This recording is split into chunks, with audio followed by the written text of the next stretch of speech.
RadioFire.com, of course, yours truly, Diamond K, in here. As always, thank you for joining me. TheDiamondKShow.com, RadioOnFire.com.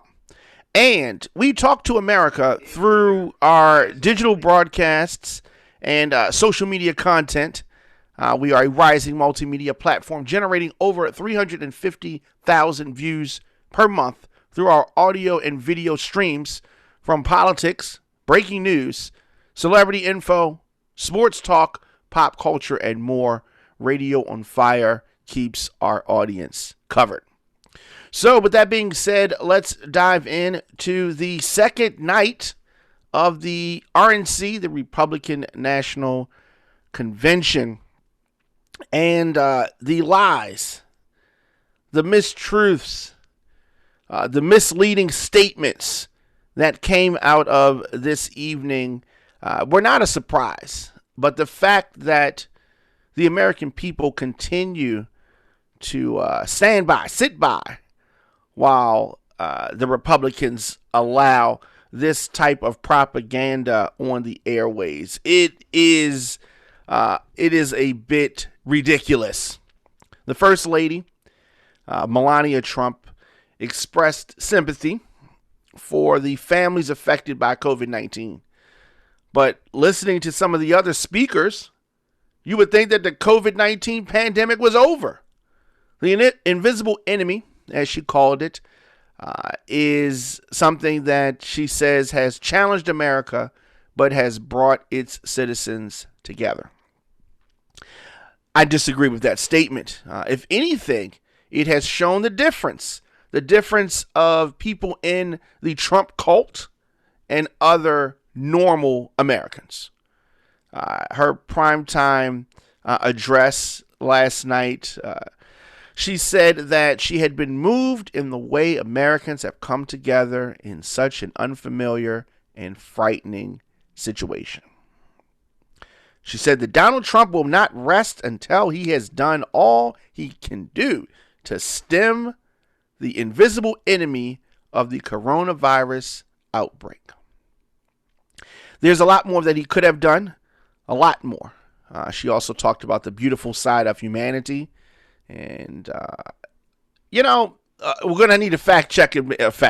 Make sure that these words were not lifted from someone else, like she stole the words of Michelle Obama in 2016. The First Lady spoke in the newly renovated Rose Garden, where Donald Trump was front and center in the audience to hear her remarks. And people have talked about the distance not being 6 feet that the doctors recommended. But I mean, we can't expect the president to go by any of those rules. Mike Pompeo was speaking from Jerusalem on an official visit to the Middle East.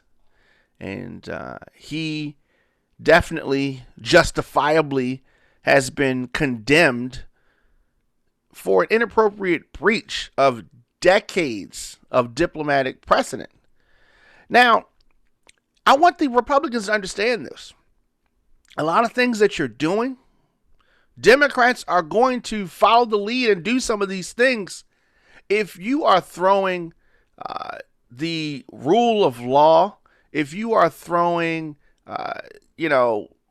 norms to the wayside, understand that you threw them to the wayside.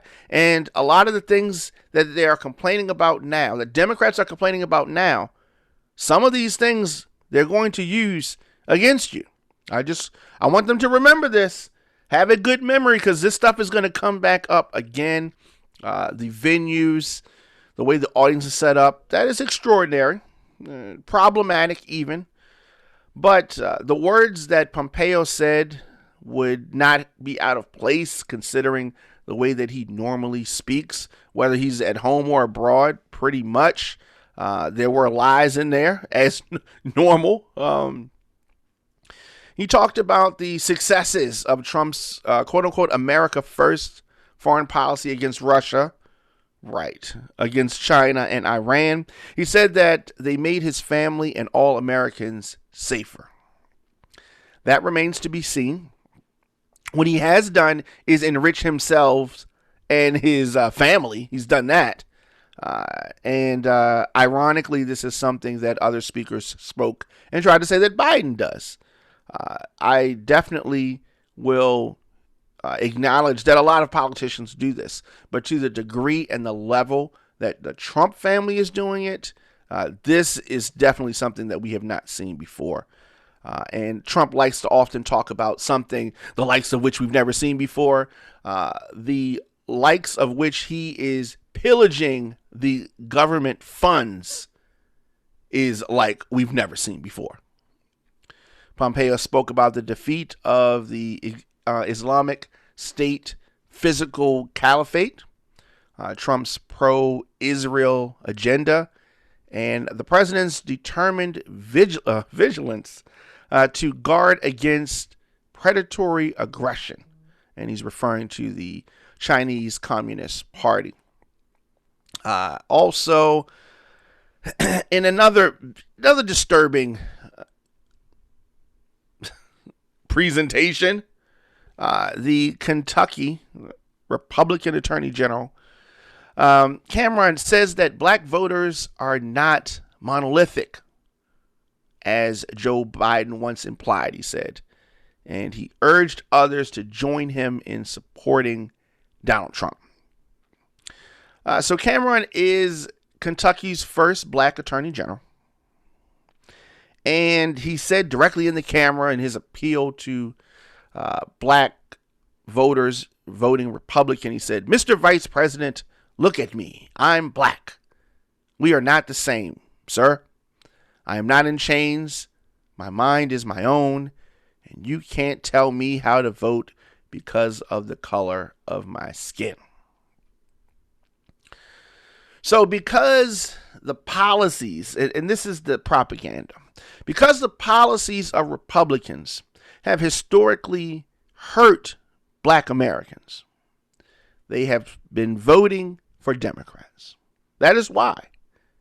Because the policies, historically, Reagan's policies, because the policies have been hurting black Americans, they started to vote in droves for the Democrats. And now these same Republicans are trying to make a plea to black Americans.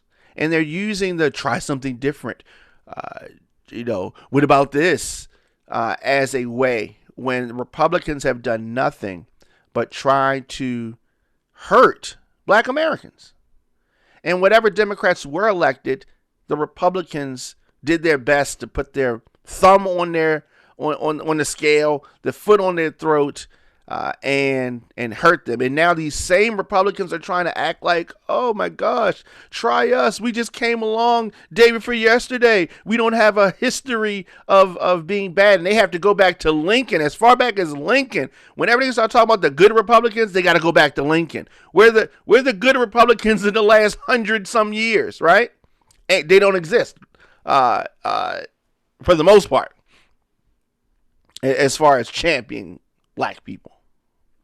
But they'll put these tokens up, like Kentucky's Attorney General put up tokens. And while we're talking about Cameron, who is definitely suspect and under public scrutiny for his mishandling of the shooting death of Breonna Taylor. Let's understand this guy is the one who has refused to file charges. This guy wants you to listen to him.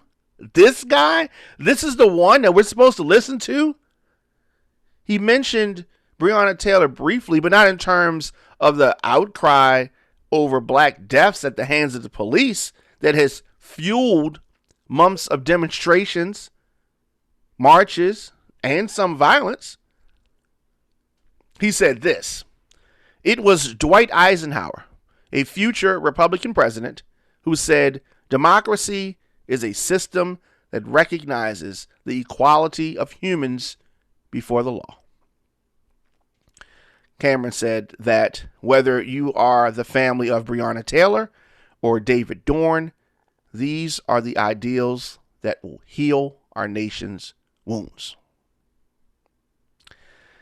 And Dorn is a 77-year-old black retired St. Louis police captain who was shot and killed by a looter during the protest that followed the killing of George Floyd. So the circus continued. The lies continued through night 2 of the RNC convention. The president continued to host contradictory demonstrations in the White House. Right? He hosted a naturalization ceremony that aired during the RNC. 5 new U.S. citizens, hailing from Bolivia, Lebanon, India, Sudan, and Ghana, were given their citizenship and welcomed to the great American family. Acting Homeland Secretary Chad Wolf administered the oath to those 5 folks as Trump looked on, trying to use these people as props. And, you know, these are people that are from what he called the S-hole countries, but he wanted to use them for this to make it seem like he's fair and welcoming and honest, which he is not. But the charade continued, the lies continued, on and on and on. And just to talk about some of the lies, some of the deceitful things, and we're going to get into that in a moment. Just tuning in, listen to Diamond K, RadioFire.com, thediamondkshow.com. Of course, new episodes drop daily. However you're listening to this, hearing this, hit the subscribe button, hit the like button. On Spotify, we are The Diamond K Show. Make sure that you follow us. So, Secretary of State Mike Pompeo claimed that President Trump has held China accountable for covering up the China virus, the administration's racist and loaded term for the coronavirus, and allowing it to spread death and economic destruction in America and around the world. That's what he said. For the most part, this is false, a lie. Now, some members of the administration, including Pompeo, did criticize the handling of this and criticize China in the beginning, early on, for this, right?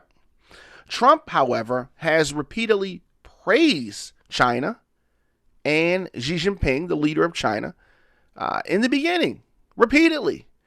And, talked about how they handled the outbreak and also repeatedly downplayed the seriousness of this disease in the country.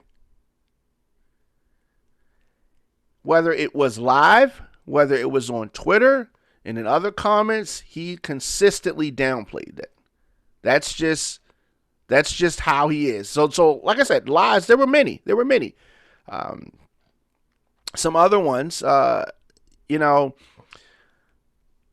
Pompeo said that President Trump lowered the temperature and against all odds got North Korea's leadership to the table.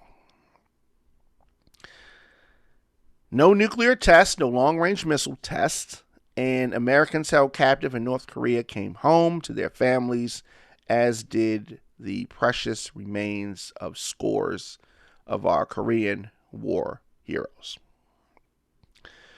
This is tricky because what you got to do in a situation like this, and when you are really examining the words of Pompeo, you need context.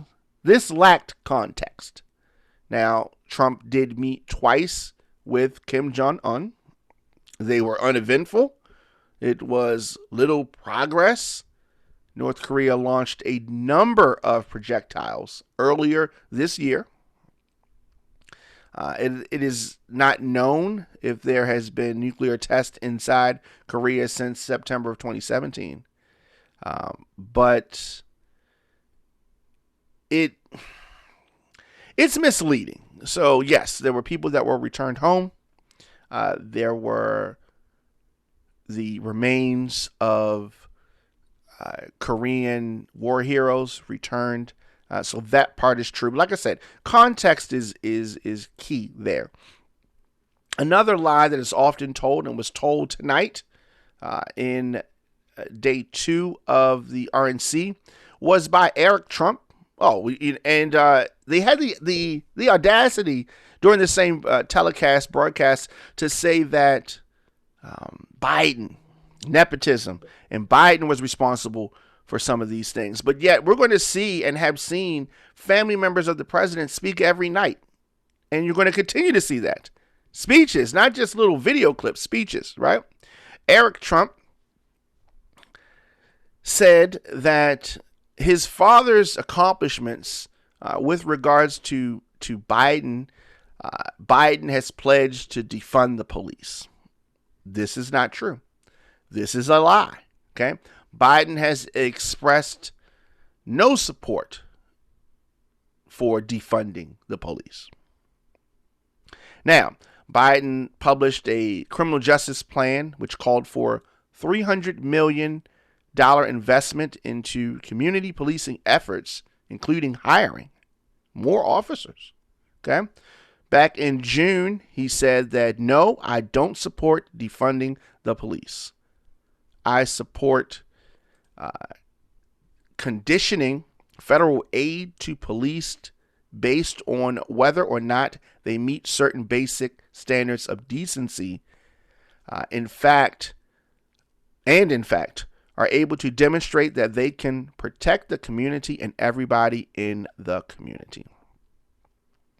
So, it is worth saying this, that the slogan defund the police means different things to different activists. Than that, sometimes they want to dissolve the police forces, to partial reductions in funding. So it's various things. However, Biden said that he doesn't want to do any of that. And so there, I mean, we can go on and on about the lies. Let's talk about this. A big lie, that Trump inherited a economy in recession. We were not in a recession, but White House economic advisor Larry Kudlow claimed that President Trump inherited a stagnant economy on the front end of recession from the Obama administration, and added that the Trump White House rebuilt the economy in 3 years. Really? This is very misleading. The U.S. economy was growing at 1.7% in 2016 when Trump was elected.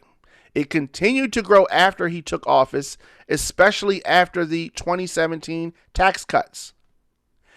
America came out of the Great Recession in the third quarter of 2009 and grew continuously with only a few hiccups. Some very small GDP declines in 2011 and 2014. From there on out, throughout the rest of President Obama's term in office, the expansion, there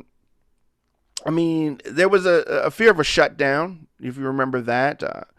But ultimately, and this was 2017, there was growth, additional growth in 2018, 2019. The U.S. economy broke the record for the longest expansion in history, right? Many people thought that the expansion might have run its course, right? But now, 2020, we are here, where we are. And as a result of this pandemic, the economy has taken a major hit. Major hit. But to say that Trump inherited an economy in pre-recession condition and that he built things up in 3 years, that is definitely misleading. Will Biden get rid of the Second Amendment? No.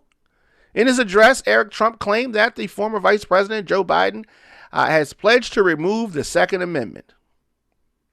Biden has pledged to take away your cherished Second Amendment, Eric Trump said. This is a lie. Biden has not pledged to remove the Second Amendment. He does support certain gun control measures. I believe that you should own a gun. If you can and you want to, get a gun. It is your right. But there are limitations like everything. With everything, there's limitations. And he has a plan laid out on his website. But Eric Trump, if your last name is Trump, 9 times out of 10, you're going to tell us a lie, right? Eric Trump made a lot of claims about the economy, suggesting that his father's presidency had given it an immediate boost. Now, wages went through the roof, he said. Unemployment reached historic lows, especially for Black Americans, Hispanic Americans, and women. Trade deals were ripped up and renegotiated. Lights were turned back on in abandoned factories across our country. Trillions of dollars were, we can go on and on, right? Now, I will say this. Some of the things he said are true. Others were misleading or false. But as frequently is the case, they mix some truth in with blatant lies, and then you get just a big gumbo of things. Wages did not significantly jump after Trump's election when compared to the last few years of President Obama's terms in office, right? It wasn't that significant of a change, right? Eric Trump was right about unemployment, which fell to, its lowest level since the 60s. So that part is true. Unemployment rate for Blacks and Hispanics and women also hit record lows last year. But what he does not mention, what he ignores actually, is the economic destruction caused by the pandemic, which has driven the unemployment rate above 10%. Now, it's possible that some of the abandoned factories have restarted since Trump took office, but the number of U.S. factories fell by more than 60,000 during the previous 2 administrations. So the overstating of things Eric Trump is doing, the amount of money corporations have brought back to America, overstating many things they're selling, right? So they're trying to sell the president to people. But this RNC is about keeping his base, because I don't think that they're going to get any new people, right? People know who Trump is. They know who he is.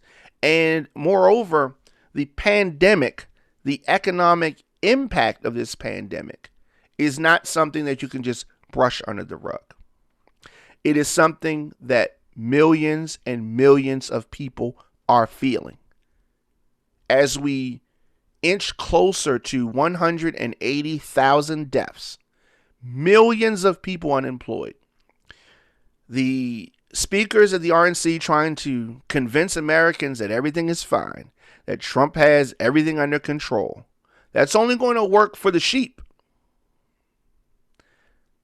The rest of the Americans that see things for what they are not going to be confused or misled by this Republican propaganda. Let me know your thoughts in the comment section. Instagram, Facebook, Twitter, LinkedIn, TikTok, at The Diamond K Show, at Radio on Fire. Of course, I will be back 7 p.m. tonight for the program. There is some breaking news as it relates to what's going on in Wisconsin, and we will be talking about that. You can advertise your product.